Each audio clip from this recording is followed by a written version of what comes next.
خوش آمدید اس نئے ایکسپلینر میں۔ آج ہم ایک بہت ہی انٹرسٹنگ بلکہ کہوں تو ایک بہت ہی ڈیپ فلسافیکل ڈیبیٹ کو ان پیک کرنے والے ہیں۔ یہ ڈیبیٹ ہے فری ول یعنی انسانی اختیار اور تقدیر کے درمیان۔ شروعات ہم کریں گے تاریخ کی ایک ایسی شاکنگ بغاوت سے جس نے انسان کی سوچ پر گہرے اثرات ڈالے۔ اور سچ کہوں تو یہ صرف ایک قدیم واقعہ نہیں ہے بلکہ یہ ایک ایسی ذہنیت کا آغاز ہے جو آج تک ہماری تہذیب میں ڈیپلی روٹڈ ہے۔ تو بنا کسی دیر کے اس حیران کن سفر کا آغاز کرتے ہیں۔ جلدی سے آج کے اس روڈ میپ پر نظر ڈال لیتے ہیں۔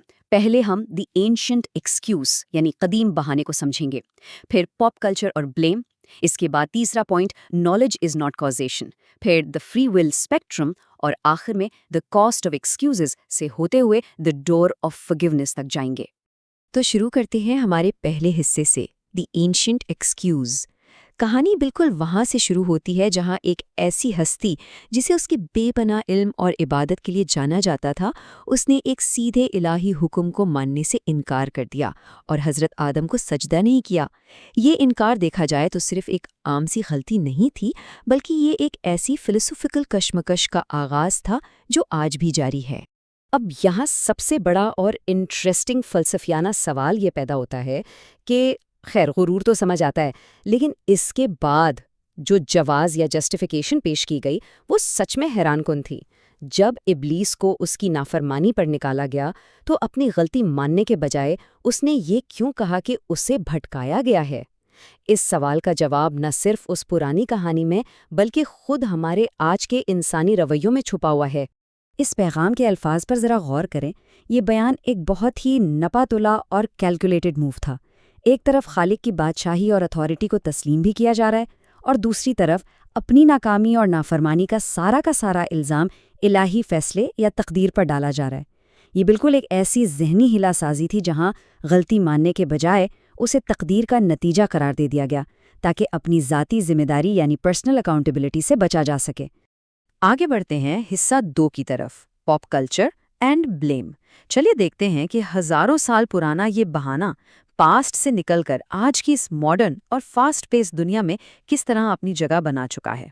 تاریخی اعتبار سے اگر ہم دیکھیں تو یہ بات بہت بریلینٹلی واضح ہوتی ہے کہ ذمہ داری سے بچنے کی یہ بنیادی دلیل کہ میں تو ایسا ہی بنایا گیا تھا یا کسی اور نے مجھ سے یہ کروایا، اصل میں صدیوں سے زندہ ہے۔ 7000 سال پہلے کا وہ بیان ہو یا پھر 2011 میں لیڈی گاگا کا گلوبل اینتھم بورن دس وے، جس کا پیغام تھا کہ میری فطرت ہی میری تقدیر ہے، یا پھر 2017 میں ٹیلر سوئفٹ کا ہٹ گانا look what you made me do.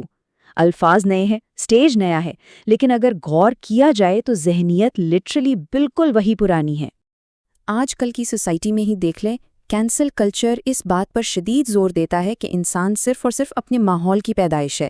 دوسری طرف تھیراپی کلچر میں اکثر یہ جملہ عام ہو گیا ہے کہ میرے ٹراما نے مجھ سے یہ کروایا۔ اب یہاں سمجھنا ضروری ہے کہ ٹراما اور ماحول کے حقیقی اثرات بالکل ہوتے ہیں فور شور، لیکن ان اثرات کو ہر قسم کی ذاتی ذمہ داری سے بچنے کا الٹیمیٹ جواز بنا لینا، یہ دراصل اسی پرانے اینشنٹ ڈیفنس میکانزم کو ایک نئے اور چمکدار کور میں پیک کر کے پیش کرنے جیسا ہے۔ اب آتے ہیں تیسرے حصے پر، نالج از ناٹ کازیشن۔ اس قدیم لاجک یا منطق میں چھپی سب سے بڑی خامی کو سمجھنے کے لیے ہمیں قدر یعنی تقدیر کے کانسیپٹ کو سمجھنا ہوگا اور اس الجھن کو سلجھانا ہوگا جہاں لوگ جاننے کو کروانے سے ملا دیتے ہیں۔ یہاں ایک بہت ہی اہم کانسیپٹ ہے۔ مشہور عالم ابن قیم نے اس ایگزیکٹ رویے کو ایک مخصوص نام دیا ہے، احتجاج بالقدر۔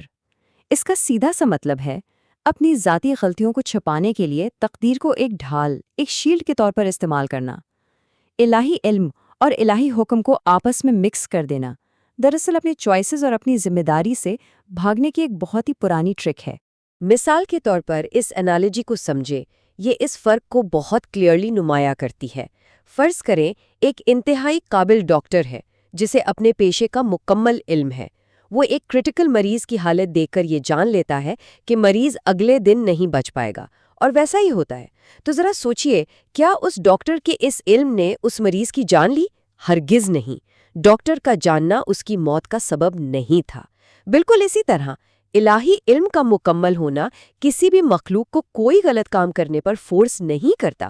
علم ایک حقیقت ہے، لیکن انسانی اختیار اپنی جگہ بالکل قائم رہتا ہے۔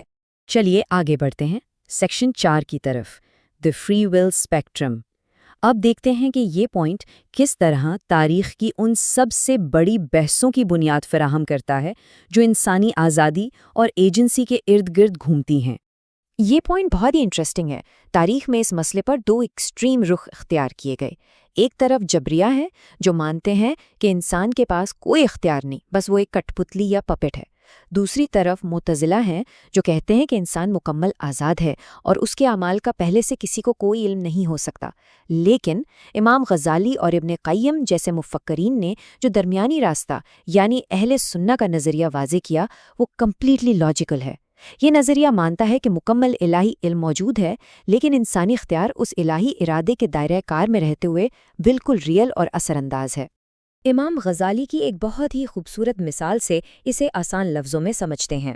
فرض کریں کسی نے ہاتھ میں ایک کتاب پکڑی ہوئی ہے۔ اب یہ اس کا بالکل اپنا اختیار ہے کہ وہ کتاب کو مضبوطی سے پکڑے رکھے یا نیچے گرا دے۔ اگر کسی عظیم ہستی کو پہلے سے مکمل طور پر پتہ ہے کہ کتاب کب گرائی جائے گی، تو اس کا یہ مطلب ہرگز نہیں کہ وہ کتاب ہاتھ سے چھوڑنے کا فیصلہ اس انسان کا اپنا نہیں تھا۔ یعنی الٹیمیٹ نتیجہ معلوم ہونے کا مطلب امیڈیٹ چوائسز اور ذمہ داری کا ختم ہونا نہیں ہوتا۔ آتے ہیں اپنے 5ویں حصے پر، دی کاسٹ آف ایکسکیوزز۔ اب ان تھیوریٹیکل اور نظریاتی بحثوں سے نکل کر دیکھتے ہیں کہ ریئل لائف میں عملی طور پر اس بلیم کلچر کی کیا قیمت چکانی پڑتی ہے۔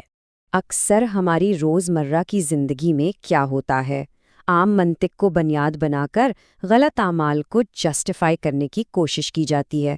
مثال کے طور پر یہ جواز پیش کرنا کہ رشوت لینا تو مجبوری ہے کیونکہ تنخواہ بہت کم ہے، یا پھر پورے کے پورے اکنامک سسٹم کو قصوروار ٹھہرا کر سودی لین دین کرنا۔ حقیقت یہ ہے کہ جب لوگ اس طرح کی ہیومن لاجک کی بنیاد پر واضح وارننگز اور احکامات کو نظر انداز کرتے ہیں تو یہ لٹرلی اسی ابتدائی غرور کی نقل لگتی ہے جس نے سب سے پہلی نافرمانی کو جنم دیا تھا۔ اور یہاں آ کر ایک بہت ہی ٹریجک آئرنی، ایک المناک حقیقت سامنے آتی ہے۔ جب کوئی شخص اپنی غلطی ماننے کے بجائے یہ کلیم کرتا ہے کہ اس کے پاس تو کوئی چوائس ہی نہیں تھی، تو پتہ ہے کیا ہوتا ہے؟ وہ در حقیقت اپنے اوپر تبدیلی اور توبہ کا دروازہ خود ہی لاک کر دیتا ہے۔ اپنی اصلاح کرنے کے لیے، خود کو بہتر بنانے کے لیے سب سے پہلی شرط یہ ہے کہ اپنی ذمہ داری کو قبول کیا جائے۔ جو بلیم گیم کھیلتا ہے وہ سدھار کے پروسیس سے بالکل ہمیشہ کے لیے باہر ہو جاتا ہے۔ اب آتے ہیں ہمارے آخری حصے پر، دی ڈور آف فرگیونیس۔ اس ایکسپلینر کو ختم کرنے سے پہلے ہم اس امید افزا اور پازیٹیو راستے کو دیکھتے ہیں جو ان اینڈلیس بہانوں سے نجات دلا سکتا ہے۔ ذرا اس آیات کے گہرے الفاظ اور اطمینان کو محسوس کریں۔ یہ پیغام اس حقیقت کو بالکل کھول کر بیان کرتا ہے کہ غلطی کو تسلیم کرنا حالات یا تقدیر کو کوسنے سے 1000 درجے بہتر ہے۔ اپنی ذمہ داری مان لینا ہی وہ سمپل سی چابی ہے جو اچانک سے لامحدود رحم اور معافی کے دروازے کھول دیتی ہے۔ یہاں معافی اور امید پر کوئی کنڈیشنز، کوئی پابندیاں نہیں لگائی گئیں۔ اس ڈیپ تھاٹ کے ساتھ ہم آج کا یہ ایکسپلینر سمیٹتے ہیں۔ یہ بات تو کرسٹل کلیئر ہو جاتی ہے کہ سچی آزادی الزام کسی اور پر ڈالنے میں نہیں، بلکہ اپنے کیے گئے فیصلوں کو پوری بہادری کے ساتھ اون کرنے میں ہے۔ اگر تبدیلی اور معافی کا دروازہ اب بھی پوری طرح سے کھلا ہے تو وہ کیا چیز ہے جو آج کے اس ماڈرن دور میں بھی انسانیت کو اپنے اعمال کی سچی ذمہ داری لینے سے روک رہی ہے؟ یہی وہ سوال ہے جس پر ہم سب کو تھوڑا ٹھہر کر ضرور سوچنا چاہیے۔ آج کے لیے بس اتنا ہی۔